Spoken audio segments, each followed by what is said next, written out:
Shalom. Shalom. Kurang semangat. Shalom.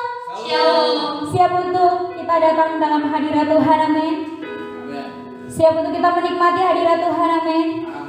Mari saudara, pada hari ini kita siapkan untuk seluruh kehidupan kita untuk kita datang dalam hadirat Tuhan. Mari kita rendahkan setiap kehidupan kita untuk kita menghampiri tangan Tuhan yang kudus. Ini kami Tuhan, ini kami anak-anak-Mu Tuhan. Inilah setiap kehidupan kami Tuhan. Engkau melihat kami Tuhan. Kami mau tinggikan nama-Mu Tuhan. Kami mau agungkan nama-Mu Tuhan.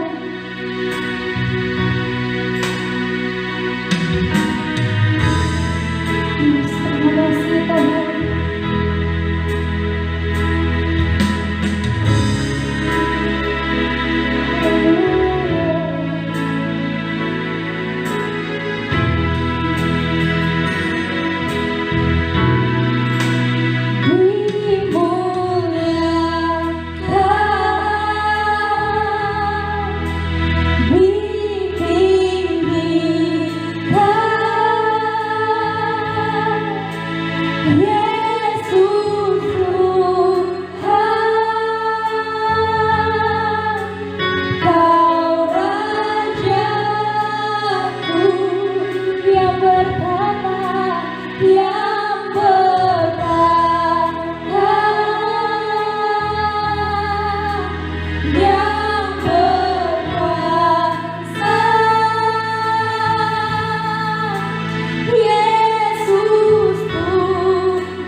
bandel kegembala itu. Mari Bapak Ibu Saudara juga untuk kepala kita berdoa. Anugerah kasih-Mu besar bagi kami. Pagi hari ini Bapak kami boleh datang dan kami mengucap syukur kepada-Mu.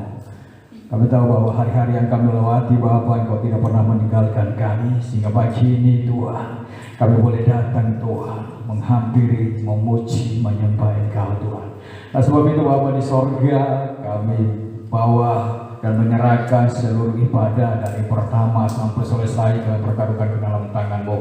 Bapak di seluruh rabi, seluruh hamba-hamba-Mu yang ambil bagian dalam pelayanan baik leader, singer, pemain musik, Bapak di sorga, pemberitaan firman, rabi secara khusus dengan pengurapan daripada-Mu untuk menarik hadirat Tuhan. Dalam nama Tuhan Yesus Kristus. Terima kasih Bapak di sorga, terima kasih. Dan kami terlalu yakin, kami terlalu percaya 2-3 orang berhimpun atas nama Engkau hadir di tengah-tengah kami. Dan Dia memberikan jawaban bagi kami yang sakit disembuhkan, yang lemah dikuatkan ya Bapak di sorga. Terjadi pemulihan hari ini Tuhan. Terima kasih Bapak di sorga. Kami mau buka acara ibadah raya di pagi hari hanya di dalam nama Bapa, Anak dan Roh Kudus, yaitu di dalam nama Tuhan Yesus Kristus. Haleluya. Amin. Oke, saya sapa sekali lagi. Shalom. Shalom. Kurang semangat, shalom. Shalom. Siap untuk memuji Tuhan, amin. Siap untuk kita meninggikan nama Tuhan, amin. Yang siap coba saya undang untuk bangkit berdiri, tos kanan kirimu katakan aku mengasihimu. Mari saudara kita mau tinggikan Tuhan lebih lagi. Kita mau agungkan Tuhan lebih lagi. Kita mau angkat pujian yang berkata, kami terima kuasa-Mu Tuhan. Amin, haleluya. Kami mau terima kuasa-Mu Tuhan.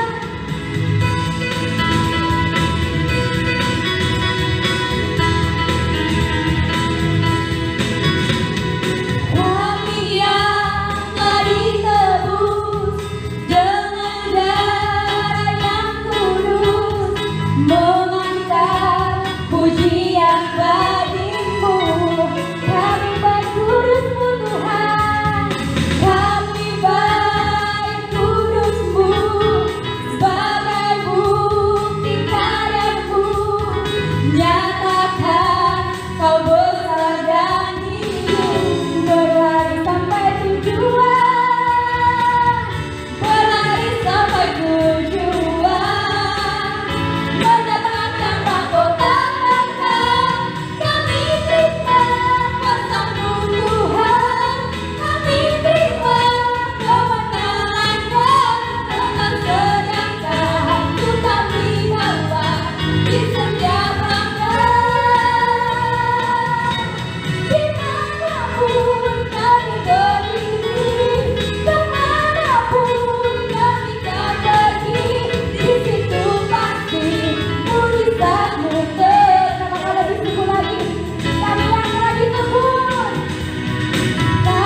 mujizat-Mu terjadi Tuhan.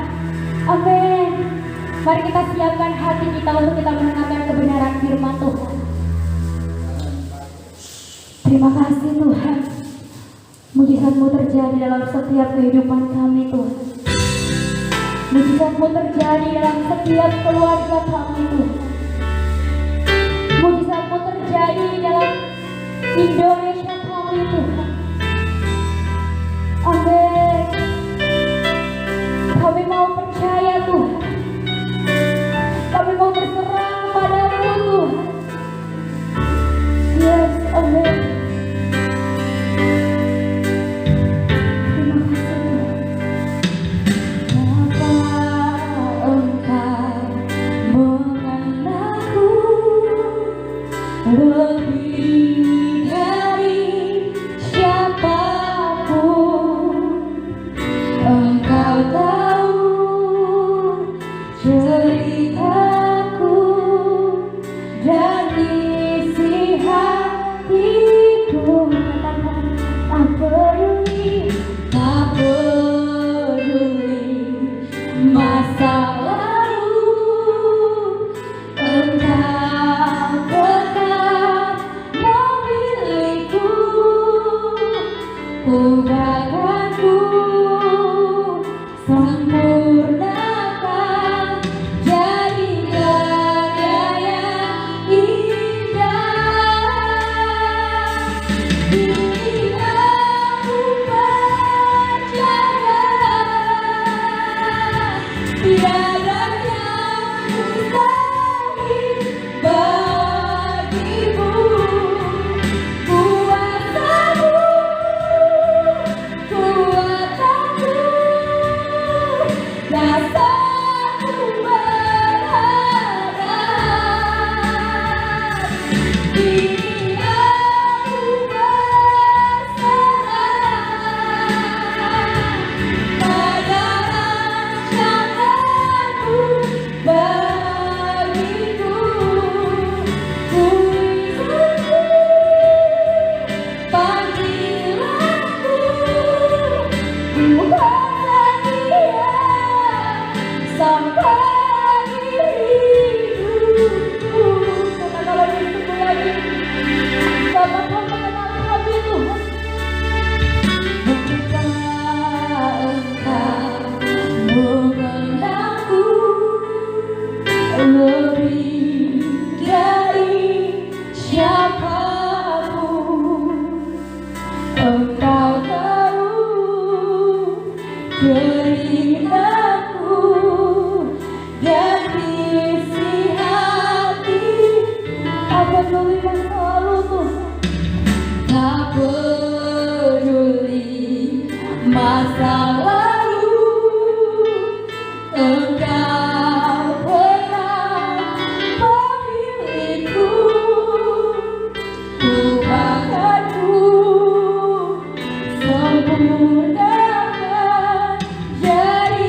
kepada hamba Tuhan yang akan melayani.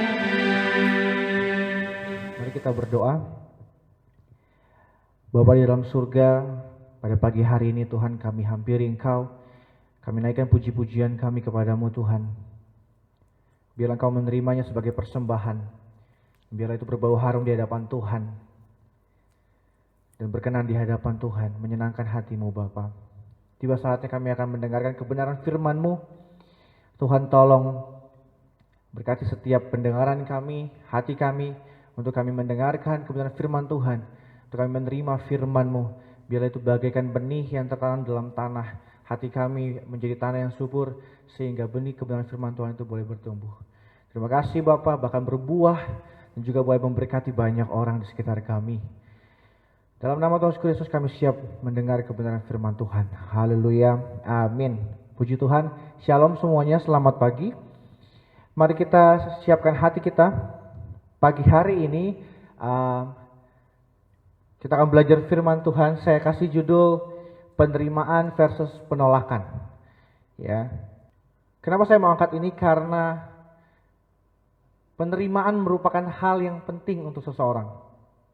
Betapa pentingnya sebuah penerimaan pada diri seseorang. Lawan dari penerimaan itu sendiri adalah penolakan.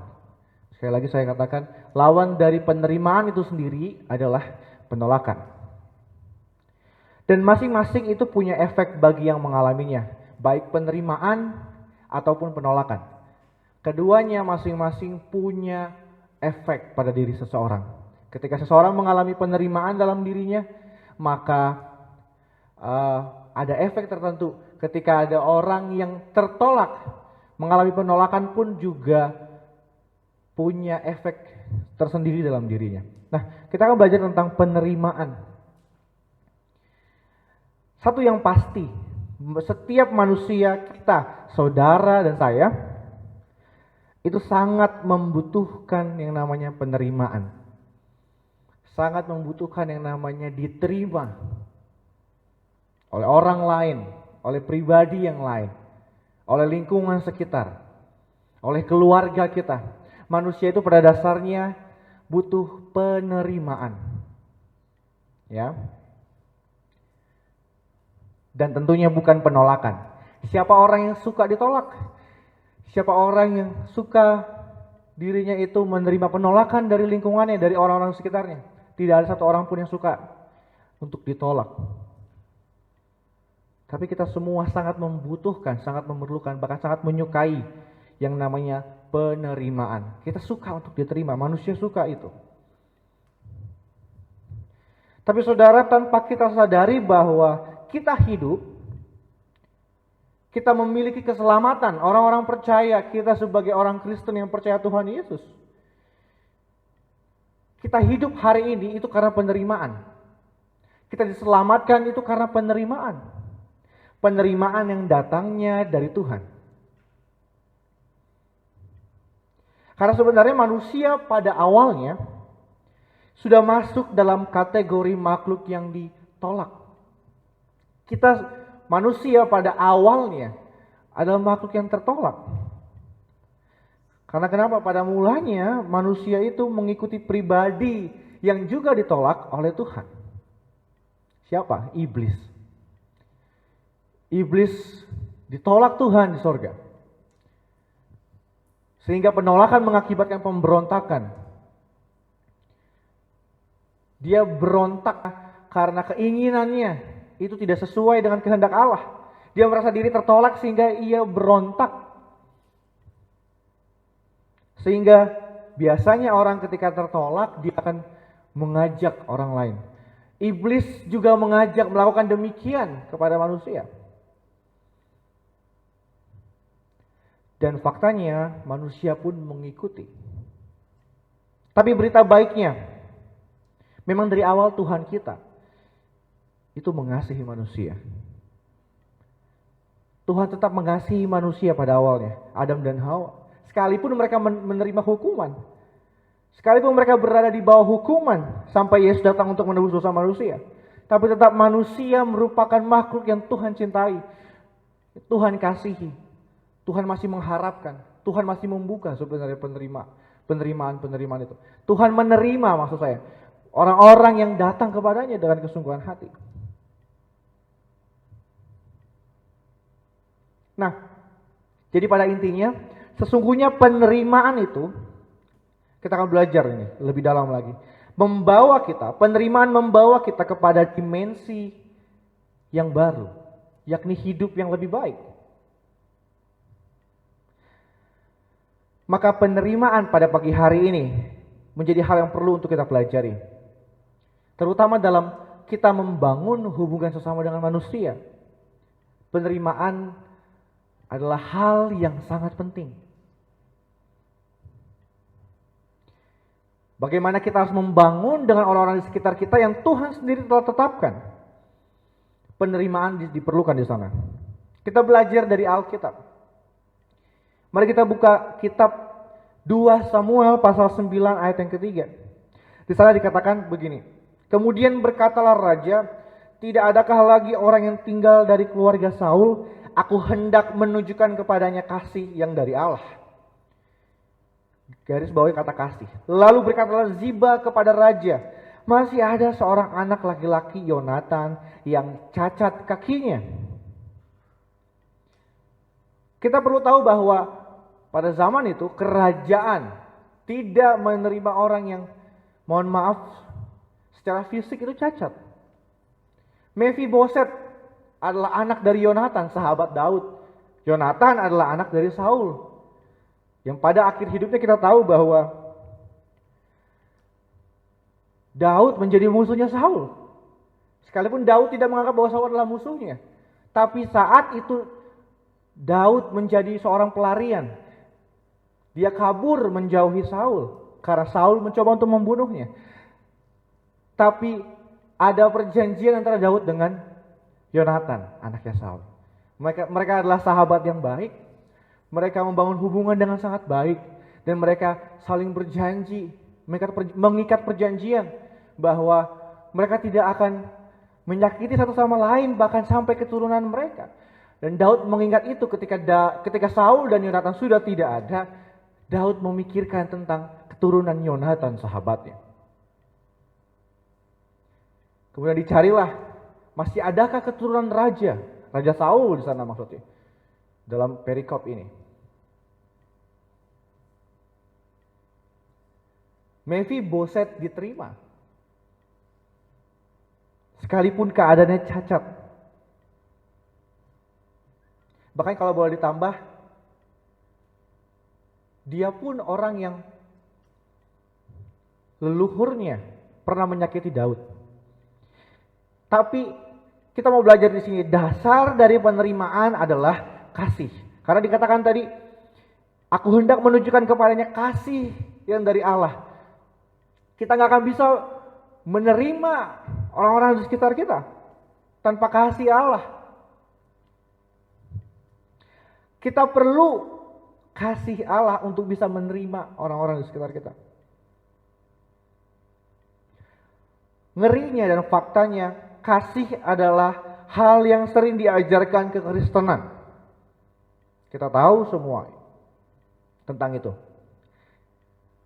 Tapi malahan seringnya orang Kristen itu, mungkin saya, mungkin saudara, malah tidak bisa atau suka tidak menerima orang lain, keberadaan mereka.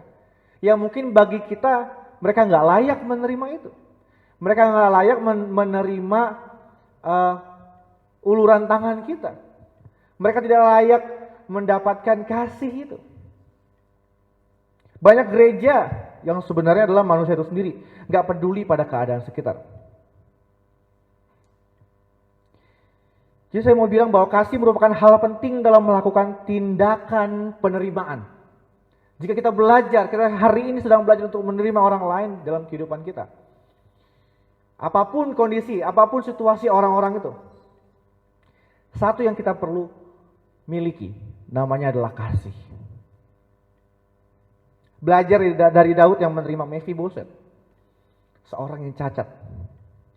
2 Samuel pasal 9 kita lihat di ayat yang ke-12 sampai ke-13 nih. Di sana dikatakan Mephiboset mempunyai seorang anak laki-laki yang kecil yang bernama Mika. Semua orang yang diam di rumah Ziba adalah hamba-hamba Mephiboset. Demikianlah Mephiboset diam di Yerusalem, sebab ia tetap makan sehidangan dengan raja. Adapun kedua kakinya timpang. Kenapa perlu ditulis adapun kedua kakinya timpang? Karena memang menjadi hal yang penting.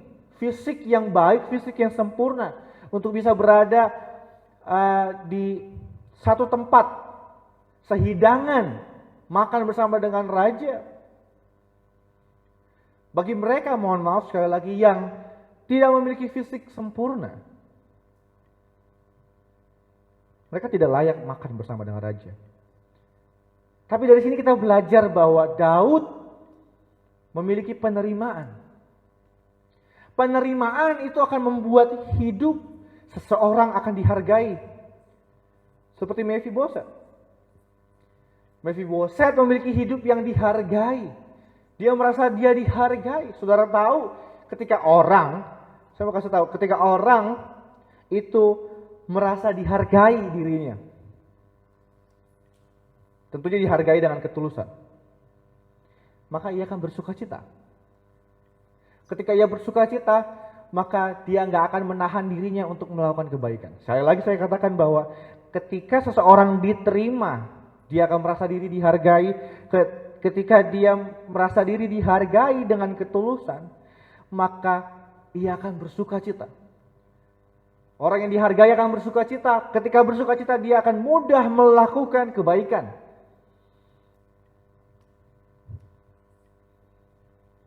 Sesimpel itu.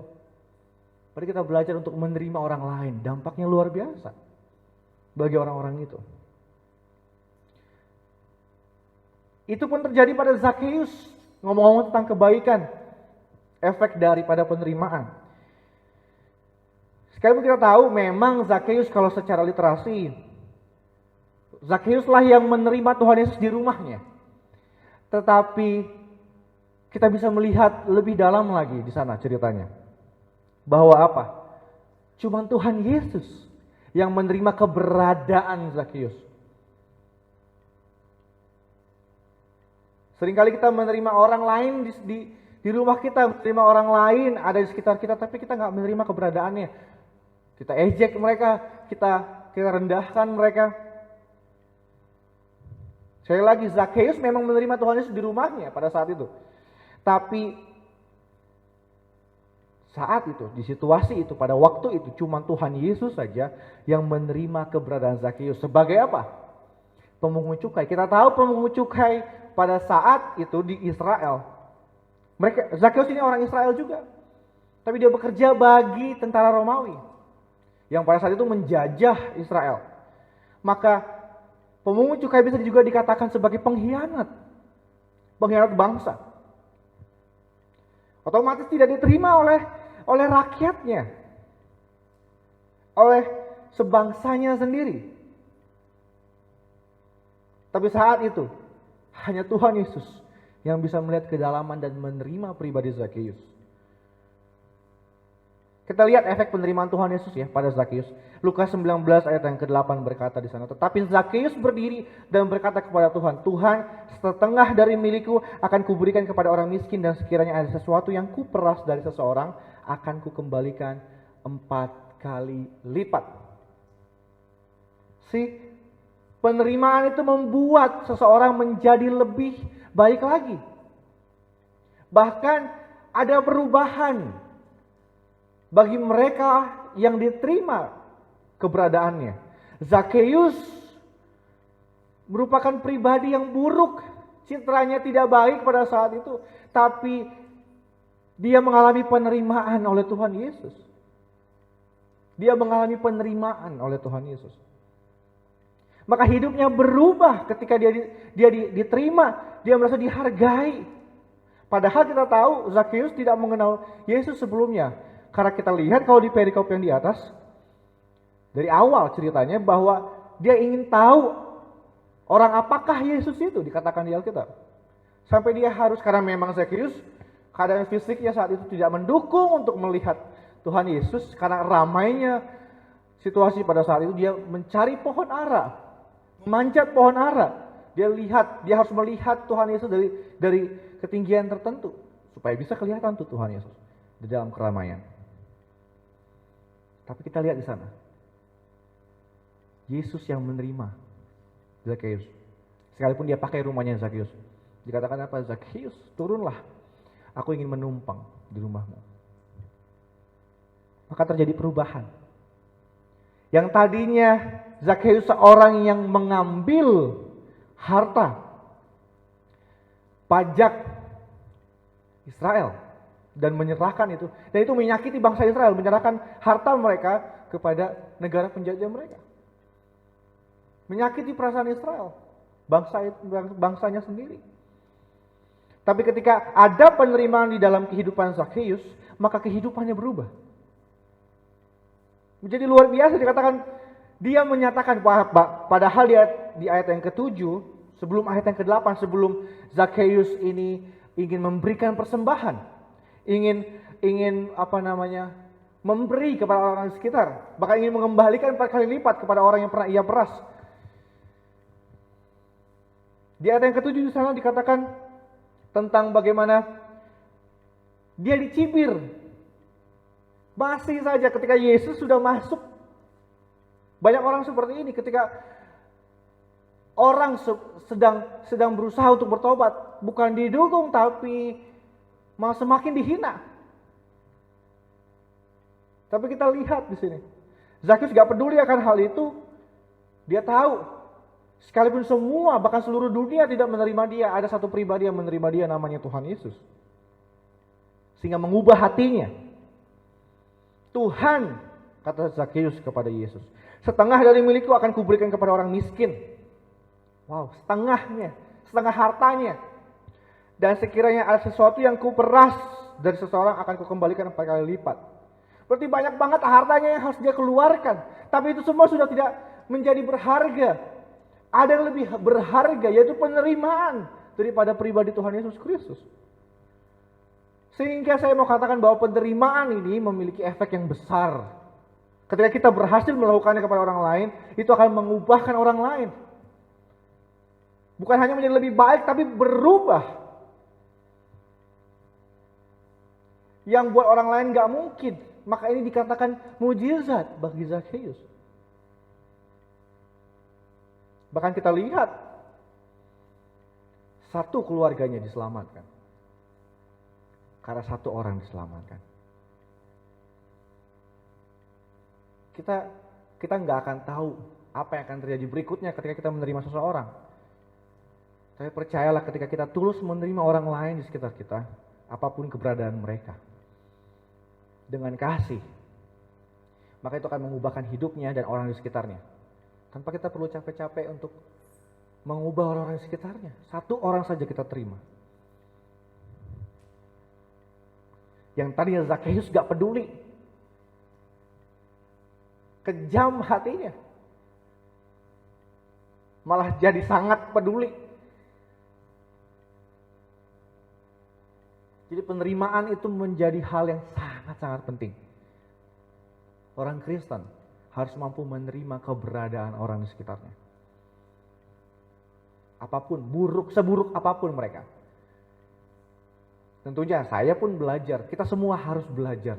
Karena Tuhan Yesus telah melakukannya, kita pengikutnya harus juga melakukannya. Saya mau kasih 2 contoh yang bisa kita lakukan untuk menerima orang lain. Yang pertama, memberikan pengampunan. Yang kedua, memberikan pujian. Kita perlu mengampuni. Ketika kita mau belajar untuk menerima orang lain, kita lakukan yang pertama, namanya penerimaan. Pengampunan, maksud saya. Ketika kita melakukan yang namanya penerimaan, maka hal sederhana yang sering kita dengar, namanya adalah pengampunan. Karena sesungguhnya keselamatan bisa kita terima itu karena pengampunan yang datangnya dari Tuhan. Penerimaan itu pengertian yang sangat luas, tapi contohnya adalah pengampunan. Mari kita mengampuni orang yang bersalah. Karena sesungguhnya mereka yang ditolak, mereka yang tidak diterima adalah karena salah di mata kita. Maka kalau kita belajar untuk menerima mereka, kita perlu mengampuni mereka, kita perlu maafin mereka. Memaafkan orang, mengampuni orang bukan karena kita lemah, justru di situ kita kuat. Justru kita menunjukkan bahwa kita ini mampu melakukannya. Karena memang dibutuhkan kekuatan besar untuk bisa mengampuni orang lain. Kita minta kekuatan itu daripada Bapa di surga yang adalah pribadi yang memiliki sifat mengampuni. Dia telah menyerahkan anaknya yang tunggal buat kita. Pengampunannya besar. Masa sih kita tidak melakukannya? Itu contoh pertama yang bisa kita lakukan untuk menerima orang lain. Mengampuni mereka yang salah sama kita. Memang saya katakan ini bukan hal yang gampang, tapi bukan berarti hal yang gak bisa kita lakukan. Melangkah kepada mereka yang bersalah, datang dan katakan, aku mengampunimu. Kalau memang mereka pernah salah. Apalagi mereka yang udah minta maaf, maafinlah mereka. Yang kedua, yaitu memberikan pujian. Ketika kita menerima seseorang, kita berikan pujian. Ini biasanya bagi orang-orang yang sudah baik sama kita. Orang yang sudah melakukan kebenaran, orang yang sudah melakukan kebaikan kepada kita, pun perlu penerimaan. Berikan pujian kepada mereka. Hal kecil, bentuk pujian terkecil adalah kita mengatakan terima kasih. Ketika orang melakukan sesuatu kepada kita, kata terima kasih ini harus keluar dengan mudah. Kalau memang sulit, karena mungkin kita nggak biasa melakukannya, mungkin kita bisa pakai lewat WhatsApp, nggak apa-apa. Kita chatting mereka lewat handphone kita terlebih dahulu. Terima kasih ya. Mungkin kepada istri kita, kepada pasangan kita, kepada suami kita, kepada anak-anak kita. Apapun yang keberhasilan yang pernah dilakukan oleh orang-orang di sekitar kita, jangan lupa katakan terima kasih. Karena pujian itu akan membuat mereka diterima dan terus melakukan kebaikan. Pujian punya kuasa yang besar. Ketika saudara memuji orang, dia akan terus melakukan itu.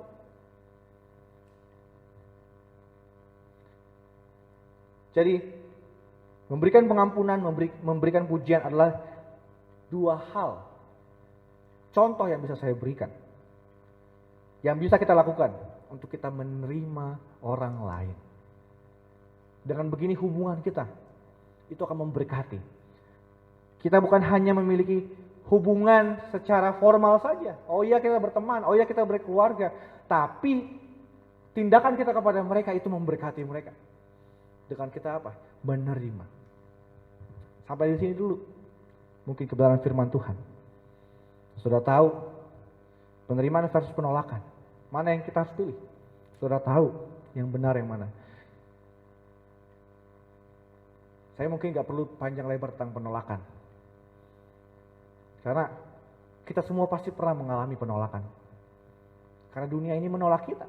Apalagi kita sebagai orang yang percaya.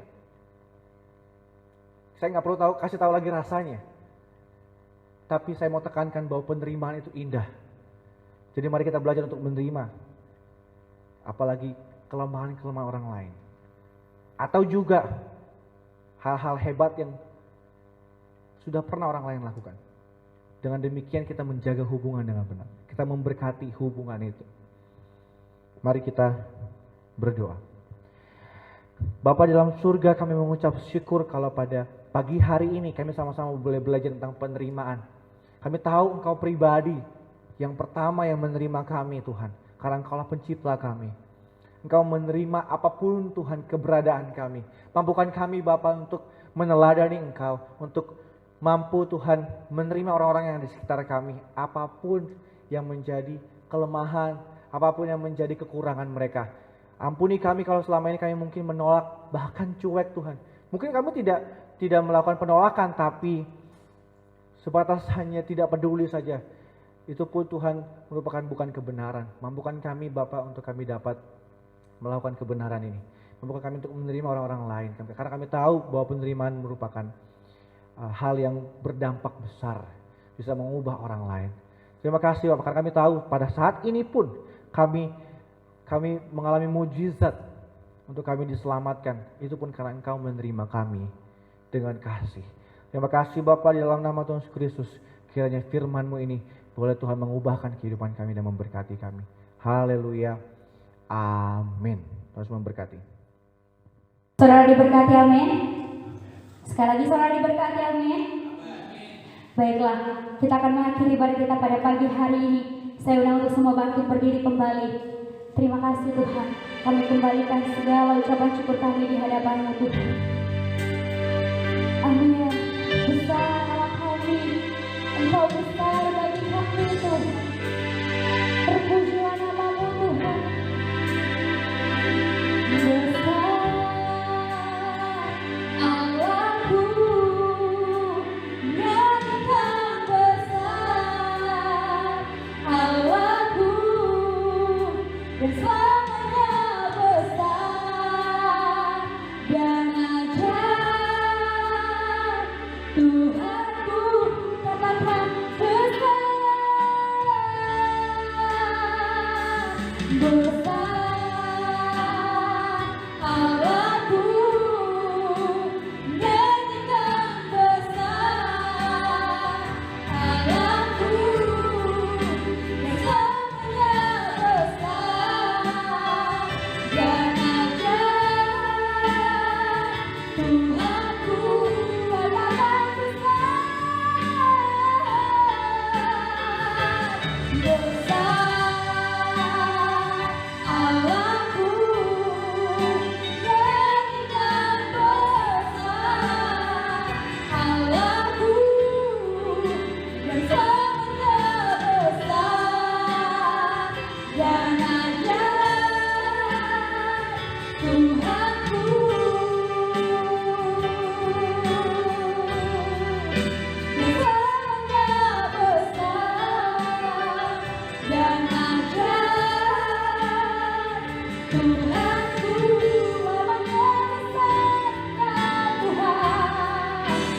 selamanya besar dan ajaib Tuhanku.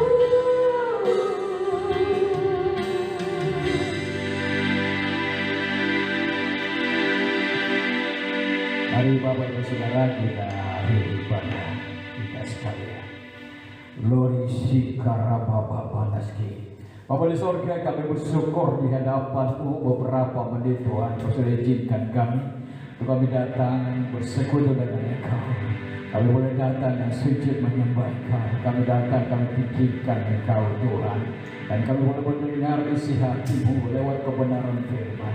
Mari Tuhan taruhkan firman dalam setiap hidup kami, sehingga firman dan roh terus mengontrol kami Tuhan. Terima kasih Bapa di sorga, terima kasih Tuhan. Mari pulihkan pengurapan kembali buat hamba-hamba-Mu hari ini sudah berbahagia. Leader, singer, pemain musik, bahkan pemberitaan firman. Tuhan pulihkan pengurapan kembali dalam nama Tuhan Yesus Kristus Tuhan. Bapa di sorga, hamba berdoa seluruh jemaat Tuhan hari ini ya Bapa, yang datang dengan persoalan, tapi kami percaya sudah, haleluya, Engkau sudah berikan jawaban lewat kebenaran firman-Mu di dalam nama Tuhan Yesus Kristus Tuhan. Terima kasih Bapa di sorga. Sebelum kami berpisah dari tempat ini Tuhan, hamba berdoa Bapa, haleluya, haleluya, kami bawa dan menyerahkan seluruh, haleluya, bangsa ini ke dalam tangan-Mu. Bapa di sorga, pemerintahan Bapa dari atasan sampai bawahan, mari berikan kemampuan buat mereka Bapa di sorga untuk menyelesaikan dan menangani permasalahan di tengah-tengah bangsa ini Bapa, dalam nama Tuhan Yesus Kristus. Kami percaya Bapa, haleluya, Engkau tidak pernah biarkan buat pemerintahan kami, buat bangsa ini Bapa. Tapi kami percaya Bapa di sorga, haleluya, Engkau terus bekerja Bapa untuk mendatangkan kebaikan di tengah-tengah bangsa ini Bapa, dalam nama Tuhan Yesus Kristus. Bapa, kami berdoa buat COVID-19 ini Tuhan. Kami percaya Bapa dalam waktu yang singkat ini Bapa, COVID-19 sudah berlalu dari bangsa ini Tuhan. Di dalam nama Tuhan Yesus Kristus. Terima kasih Bapa di sorga. Terima kasih. Kami bersyukur Tuhan di hari ini Bapa. Betul kami akan meninggalkan tempat ini dan kami boleh pulang ke tempat kami masing-masing. Mari Bapa di sorga, Engkau terus memberkati dalam nama Yesus. Haleluya. Mari angkat kedua belah tangan, glorisi kata kunia Bapa Meski. Diberkatilah Engkau ketika Engkau keluar dari tempat ini. Diberkatilah Engkau ketika Engkau mendengar kebenaran firman. Diberkatilah Engkau ketika Engkau sedang bekerja. Diberkatilah Engkau dimanapun Engkau berada. Biarlah penggenapan firman terus menyertai Engkau. Engkau jadi kepala bukan ekor. Engkau semakin naik bukan turun. Biarlah berkat Allah terus mengalir hari ini sampai Yesus datang kedua kali. Yang percaya sama-sama katakan amin. Oke. Terima kasih, Tuhan memberkati. Dan saya sampaikan pengumuman minggu depan mari kita sama-sama terus setia beribadah. Bahkan jangan lupa ketika engkau sedang keluar dari rumah ya dan engkau kembali, mari biarlah engkau cuci tangan, bersih-bersih muka, bahkan setia kepada Tuhan supaya Tuhan terus menjaga dan melindungi.